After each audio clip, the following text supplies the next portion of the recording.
Yeah, to make a move. Thank you. We got Senator Pavley. Welcome, Senator. You have the floor.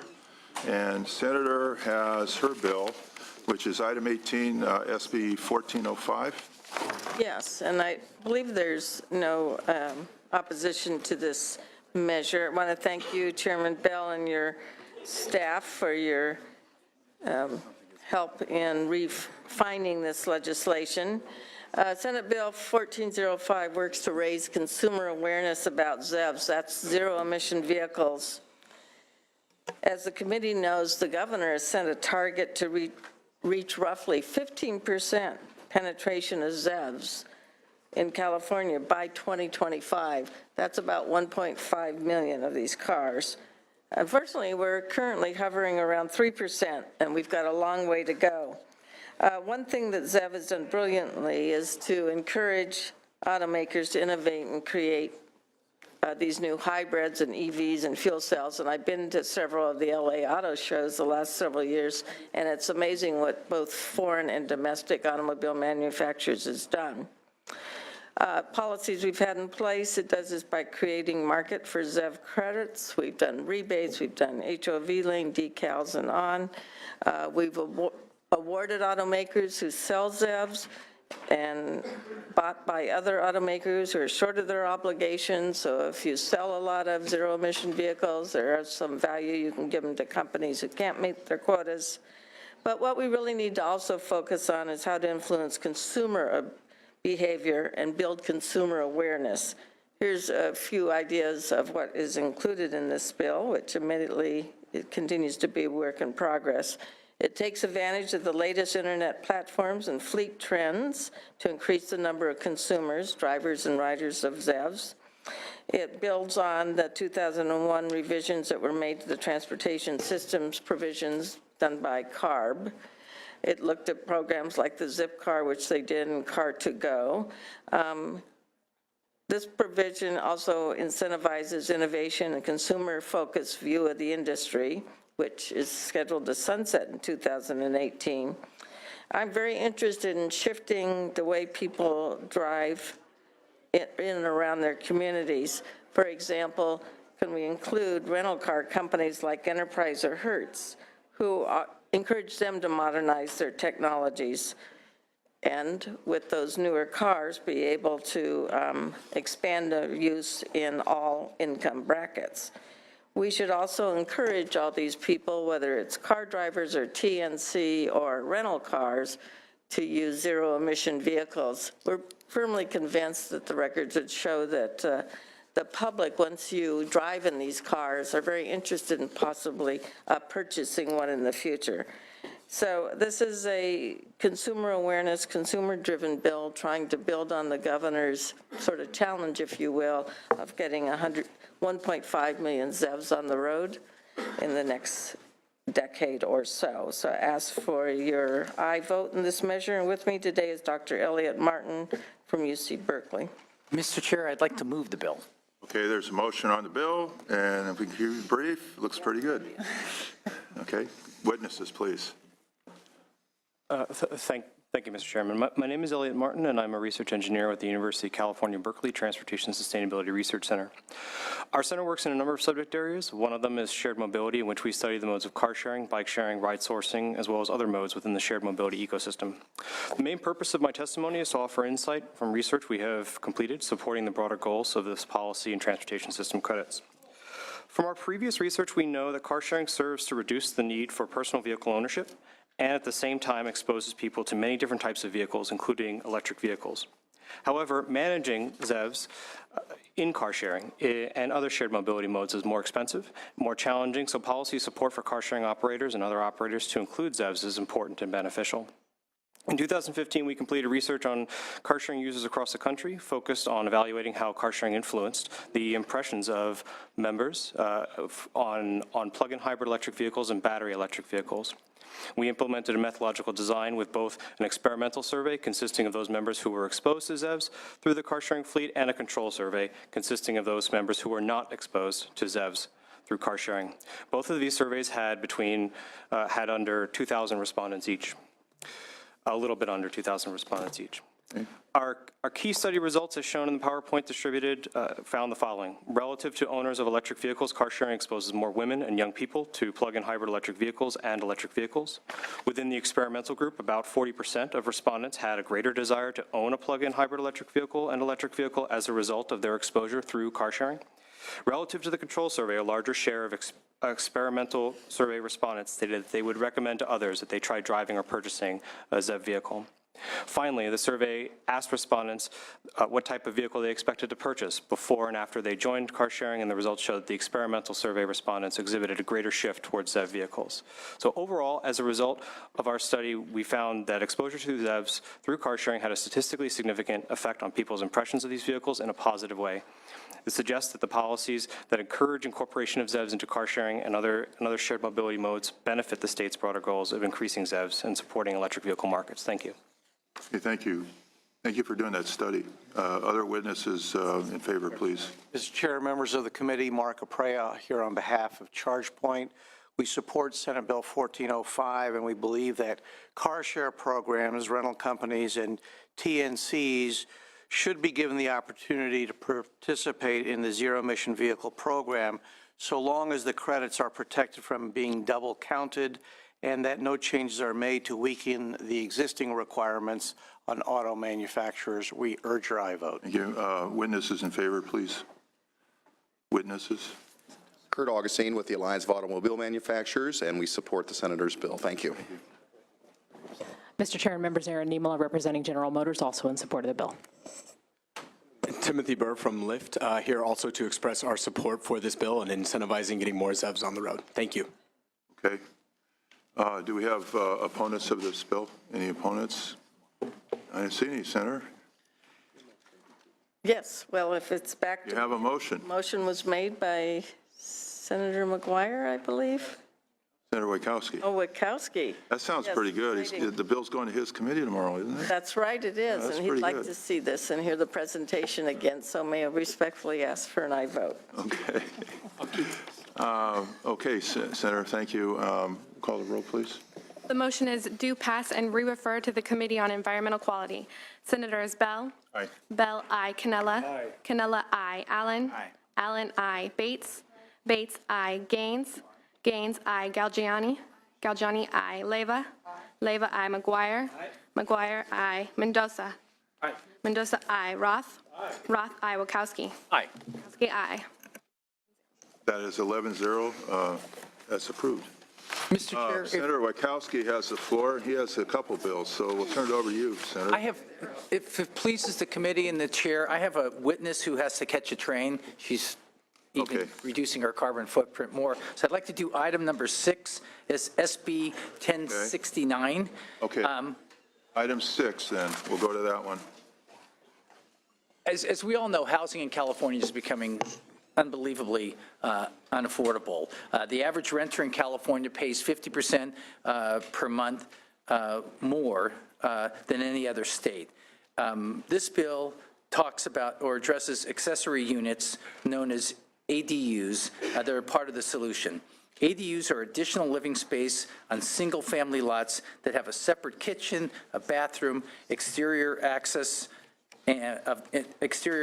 independent of the primary residence.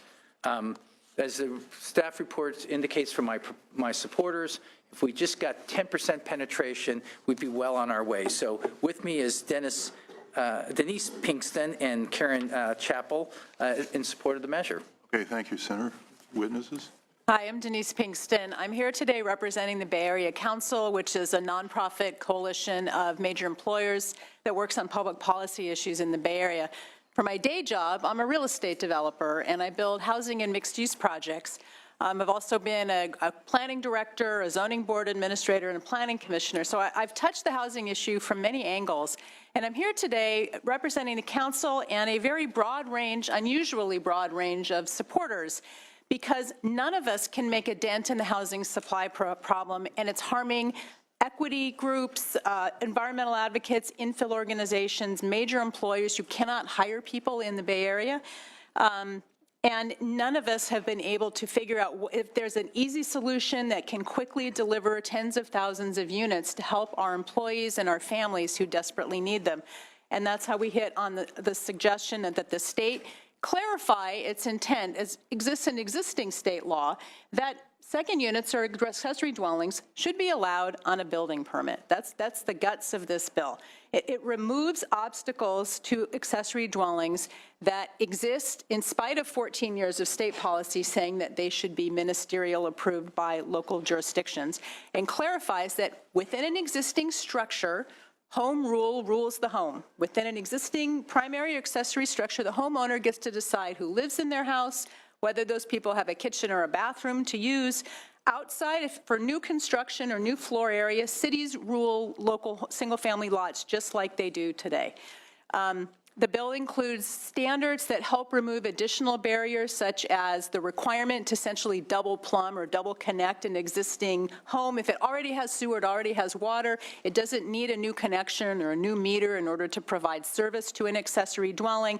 Accessory dwellings aren't new uses, they're an accessory to the existing use. So that would also mean that new hookup fees wouldn't be required unless a new hookup were needed for a health or safety reason. And then finally, the bill relaxes parking standards when an accessory dwelling is within a half mile of transit. If it is in a neighborhood that already has permit parking and a permit is not granted to the resident of the accessory dwelling, or if the dwelling is a part of an existing single-family home that already has parking. And I know it's been proposed that an amendment be included to only relax parking near a major transit stop. I don't recommend that. That's a high-density urban infill approach to parking, and single-family residential neighborhoods, by definition, are not high-density urban infill. We're really looking at ways of allowing homeowners to repurpose their existing property to help their families, to help aging in place, to allow empty nesters like me to invite other people to share too much house with us, for families that have an economic imperative to provide additional income or to provide an on-site caretaker for a family member. The bill would allow homeowners to legally use a portion of their property as a rental. Today, homeowners who have to do it illegally, because in many locations they can't provide off-street parking and they can't meet the zoning standards that cities are imposing. So for those, I wanted to emphasize, though, that local control remains largely intact where new construction of new floor area is concerned, and local governments are still free to regulate other aspects of secondary dwellings or accessory units like owner occupancy, commercial uses, and so forth, and noise through their regular zoning and police powers. So for all of those reasons, we respectfully ask for your aye vote on the Wachowski bill, and we appreciate the senator's leadership on this issue. Other witnesses in favor? Will you keep it brief, please? Hi, I'm Karen Chappell. I'm a professor of city and regional planning at UC Berkeley and the author of the study often cited in support of liberalizing ADU laws, Yes in My Backyard. One of the few benefits of age is that we get to learn from experience, and that's what's happened here with the second unit law that was passed in 2003. We now know it didn't go far enough. Our study showed that cities still have multiple barriers in place that effectively make it impossible in many places to build accessory dwelling units. So it's time for action to fix this bill. There's no need for more study. We've done the study. We found that there is a market for accessory dwelling units, but essentially it's blocked. And we can do much better in supporting that market, and we can have an impact thus on the housing crisis in California. California is a diverse state, and it's becoming more so, but we're not producing diverse housing types. Where are we falling short? We're falling short for certain groups. We're falling short for seniors, for smaller households, for young families, for rental houses, for affordable housing. We're also falling short in certain types of places. We're building in our cities, we're building on our greenfields, but we're not building in our older cities. We're not retrofitting our older suburbs the way we need to. So the ADUs fill a critical need. No. Oh, good. Christina Klim, AARP, in support of SB 1069. Thank you. Stephen Lawton with Main Street Property Services in support of the bill. Audrey Durfer on behalf of the California Building Industry Association in support. Nicolina Hernandez with Political Solutions on behalf of Home Depot support. Aaron Niemela representing Bridge Housing also in support. Catherine Brandenburg, representing California Infill Federation, in support. Anya Lawler, on behalf of Western Center on Law and Poverty and the California Rural Legal Assistance Foundation, in support. Thank you. Thank you. Do we have opponents of this bill or people that have concerns? I see none. We have a motion. Any questions? Senator McGuire. Thank you so much, Mr. Chair. I know we're at a late hour in getting in the way of Senator Canella's Racer 5, so I wanted to be able to, it's good times. All right. Just touch base real quick on some language here, which I see in regards to totally precluding, completely precluding, and where, from reading the bill, what my understanding is that if I'm on a city council, there may be specific areas that have smaller lot sizes that this may not be appropriate. As I think in the bill you had said that there would be enough space to be able to hit fire safety standards, setbacks. So council would still be able to have that jurisdiction over where the appropriateness of these units may go, as if you are in a newer neighborhood with a smaller lot size and you won't fit within the setback that is not adequate, you can look at other areas within the community. It's just not completely precluding. I just wanted to clarify. If I understand your question, the property owner has the right to the accessory unit. So I'm trying to figure out what would be the circumstances, how small would that lot be, or unless it was completely covered, that would warrant, that would warrant a denial by the city council. But remember, these accessory units could be a garage conversion, which they would have an absolute right to do it. Even with a little house, if they decide to have a garage conversion with a Sure. Door. I guess where I was going is that your typical granny unit, right? And when it comes to lot sizes, because there's a couple of areas, there's 3 areas where I saw within the bill that may preclude a second dairy unit. Number 1 is if it does not conform to setback as per the fire code. Number 2, if it exceeds water and sewer services. Number 3, if you have a lot that is completely covered, you're not going to be able to put one in. And so that would allow, and I'm just trying to figure out, because I know what I'll be asked, is if a city believes that one specific area within their jurisdiction, units may not be best served, but there are other areas in the city, they could carve out specific areas. That's where I just want to get clarity within the legislation. I don't think this legislation allows that to a city. I mean, I think what we're trying to do is give it back to the property owner, unless there was some other finding that was made. Because it says throughout the bill, it says designate areas and an ordinance that totally precludes. So it's just some ambiguity in there, and I just want to get a better definition. You can't overwhelm a fire code with a, right. They're not going to get, that's the fire code. You can't, and the fire code is very dependent on a type of material the building is, and, all those kinds of, there's different structural factors regarding setbacks on fire codes. So it varies.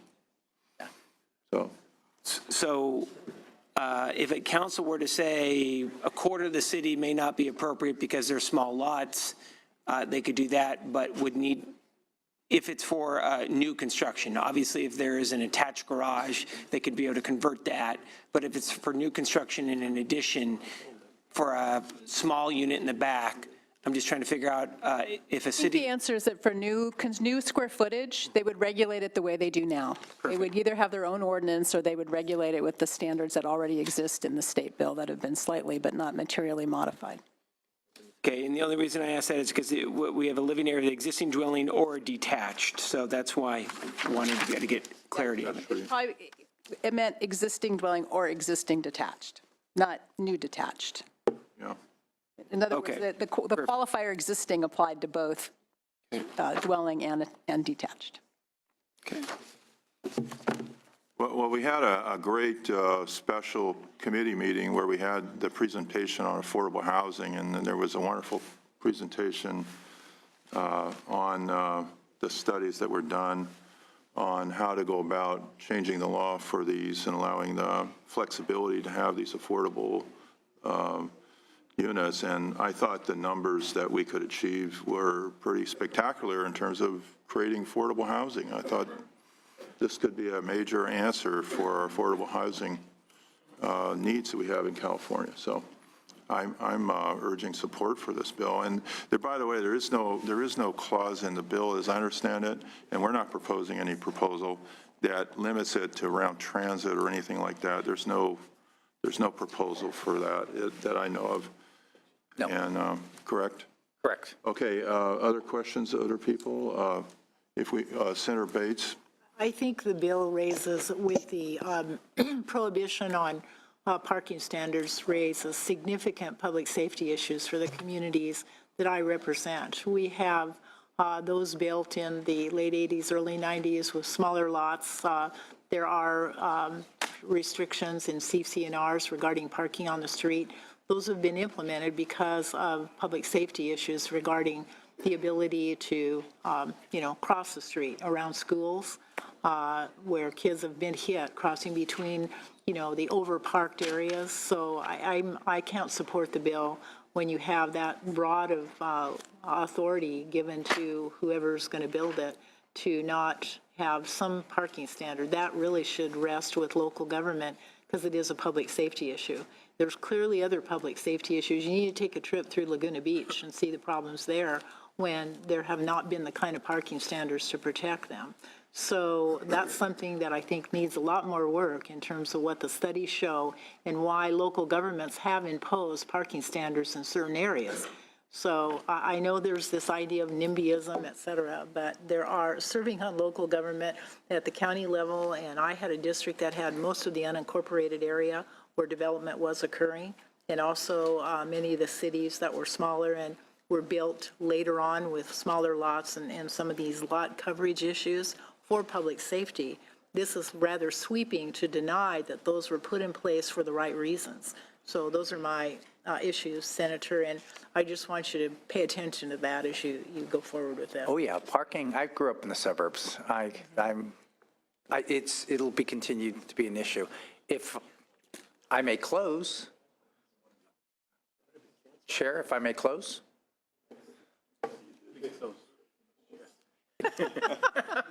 You can't do. Somebody once said to Kevin Costner, if you build it, they will come. We have a crisis. I hope this helps out in some small way, and I urge and I vote. Thank you. Call the roll, please. The motion is do pass and re-refer to the Committee on Governance and Finance. Senators Bell. Aye. Bell, aye. Cannella. Aye. Cannella, aye. Allen. Aye. Allen, aye. Bates. Bates, no. Gaines. Gaines, aye. Galgiani. Galgiani, aye. Leyva. Leyva, aye. McGuire. McGuire, aye. Mendoza. Mendoza, aye. Roth. Aye. Roth, aye. Wachowski. Aye. Wachowski, aye. Okay. Thanks. And the one who's through. We're all here. Senator, you have one more bill? Number 3, bus rapid transit is coming to a city near you.